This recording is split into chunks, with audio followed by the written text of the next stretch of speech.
Hi, I want to talk today a bit about moral injury and really talk about what it is, how to recognize it, and why it matters.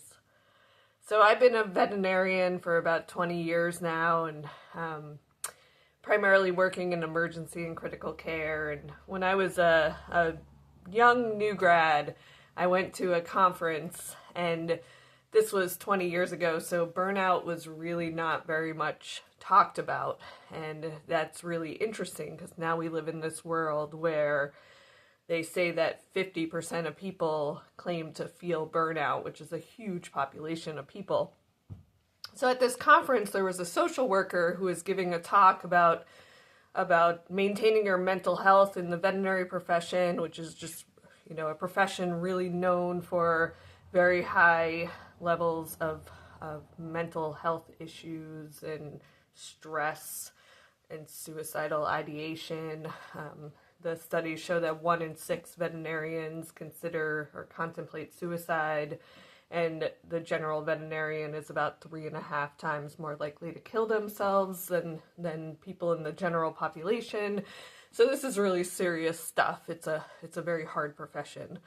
But back then, when they started talking about burnout, they didn't really have a great idea about it. And I would argue that we still don't have a great idea about it. And that's really what I want to talk about is the difference between burnout and moral injury, and how when you recognize that difference, it can really help you with feeling burnt out.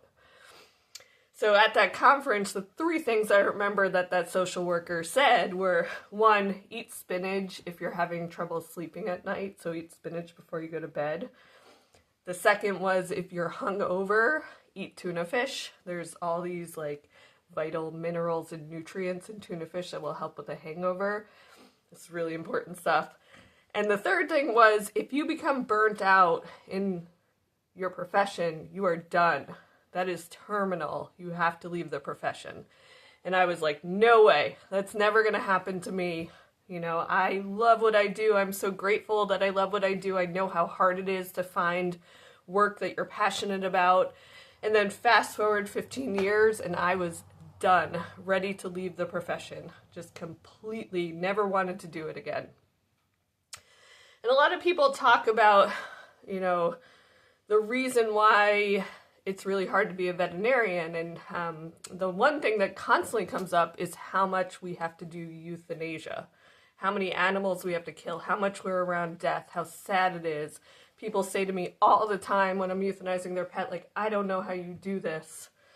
And a funny thing happened just recently. The beginning part of the story is not funny, but my parents live in a retirement community down in Florida, and their neighbor's husband passed away, and I'm pretty close to their neighbor, so I sent her a card, expressing my condolences and my sympathy for her loss. And I got a phone call from my parents a few days later, and they were just blown away. They were like, Amy, how did you learn how to write such an amazing sympathy card? It was just so beautiful and heartfelt.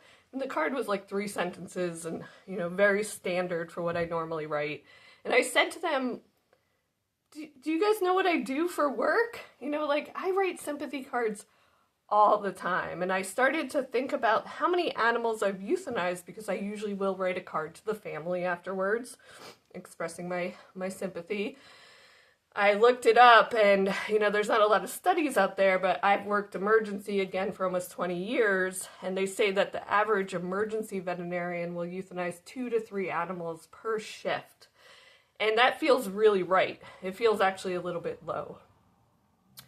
So when I did the math, it turned out that over the course of my career, I've probably euthanized about 10,000 animals.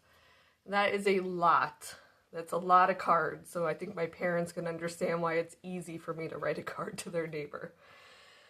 And the thing about euthanasia is it's not really that hard.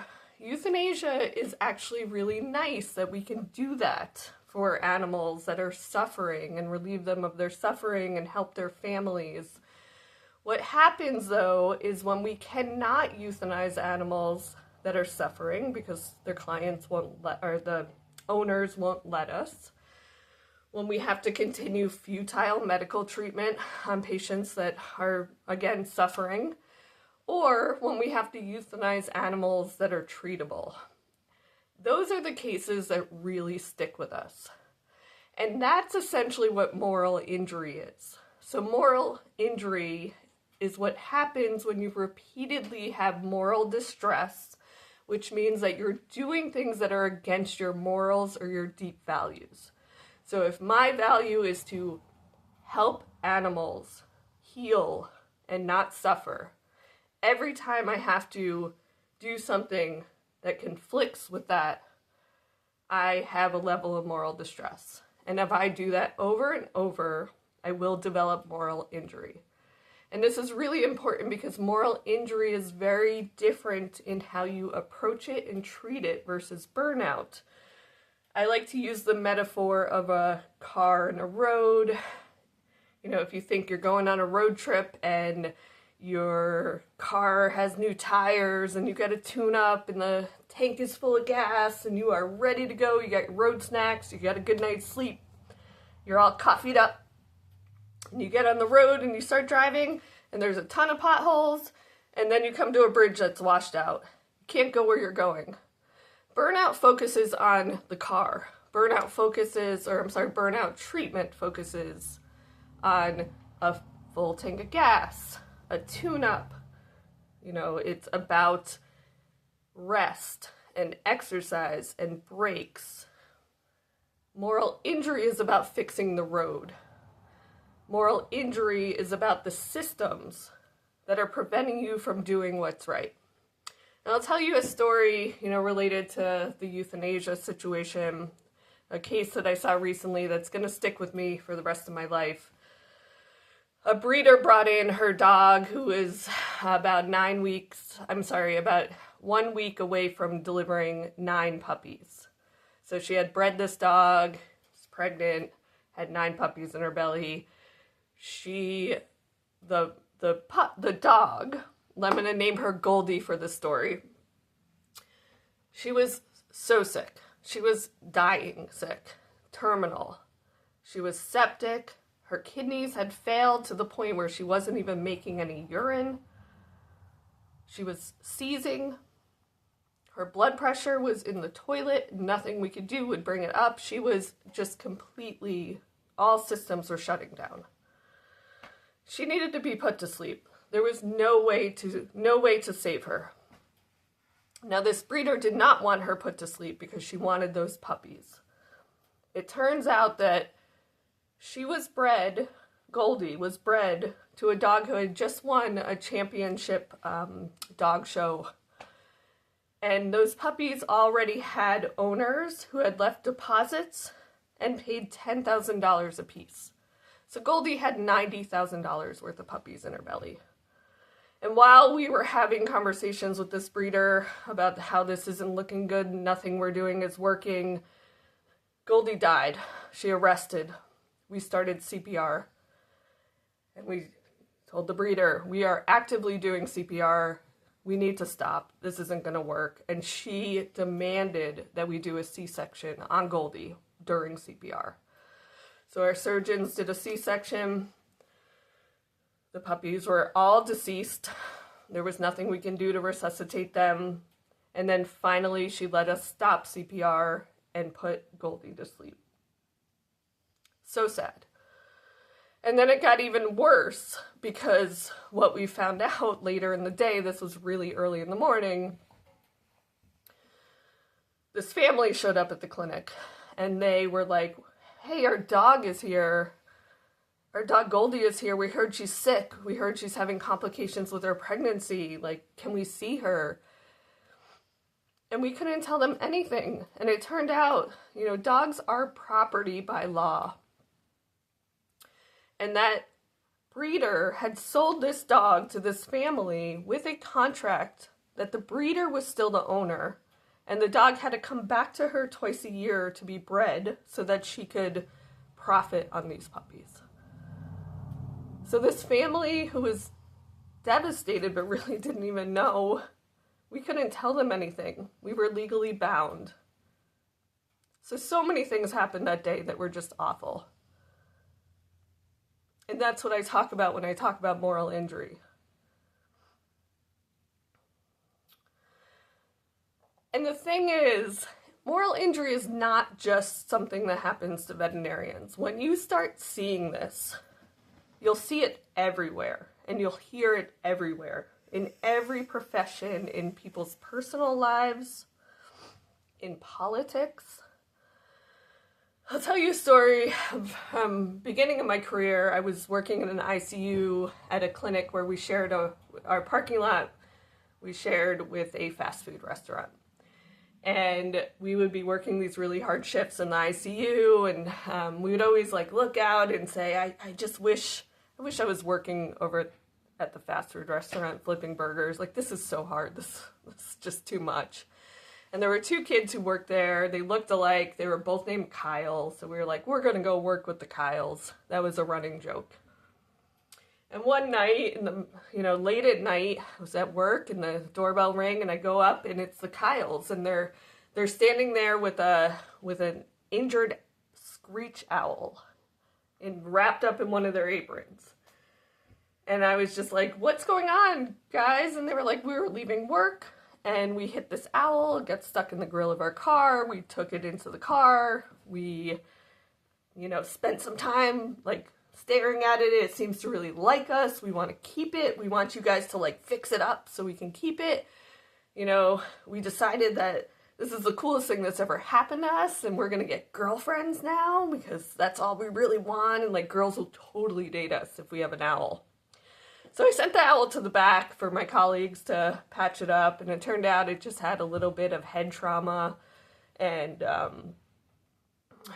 maybe a bruised wing, but we were able to send the owl to a rehab center where they took care of it and re-released it. But I had to really break the news to the Kyles that they couldn't keep their owl, and they were devastated. I mean, they were just so sad. So I was just trying to make them feel better, and I was like, guys, like, we love you. We love that you feed us food and you're always there, and you're always nice to us, and we talk about how we wish we could just work with the Kyles. Like, this job is so hard sometimes and so sad, and sometimes we envy you. And I maybe wasn't being very articulate, and maybe it wasn't the best thing to say, but that was what I told them. And I think they thought I was challenging them because they started telling me all the reasons that their job was really hard. And they were telling me that they have to waste so much food, and there's so much waste, plastic waste and packaging waste. And they were telling me that people are so awful to them. They just like constantly are being disrespected and treated like they're not even human. And they were saying how like their bosses make so much more money than them, and there's no way they're ever gonna move up. There's just no upward mobility in their career, and they don't have any other skills, and they're barely making it. And I was just like, oh my God, these are also examples of moral injury. I think about that all the time. And I wanted to show you a picture, which I forgot to display. It was generated by AI. But that is the Kyles and the screech owl, who did not have an injured leg, but in this picture it did. Anyway. So I think about the Kyles a lot. And I think that we should all think about these things. When you have a business where they can't hire employees or keep employees, and everyone's like, what is going on with this burnout generation? Like, why can't we get people who want to work? And maybe it's not that people don't want to work. Maybe it's that people don't want to do work that constantly causes moral injury. There's not enough money in the world to heal that. And that's why it's really, really important to think about. When you think about it, you have to understand that you need to keep your energy. So treating like regular burnout is important because you want to be energized. But the reason you want to be energized is because you need your energy to help make the systems better. I need to make sure that even if I take a break from work, I'm coming back with the energy to deal with situations like Goldie. To look at ways to help with legislation, to help educate people so that they know how to read contracts when they're purchasing dogs. You know, ways to really help educate clients so they're making the best decisions. And also just knowing that these are things going on outside of me, and I'm not a bad person, and I'm not a bad veterinarian, and I'm not complicit.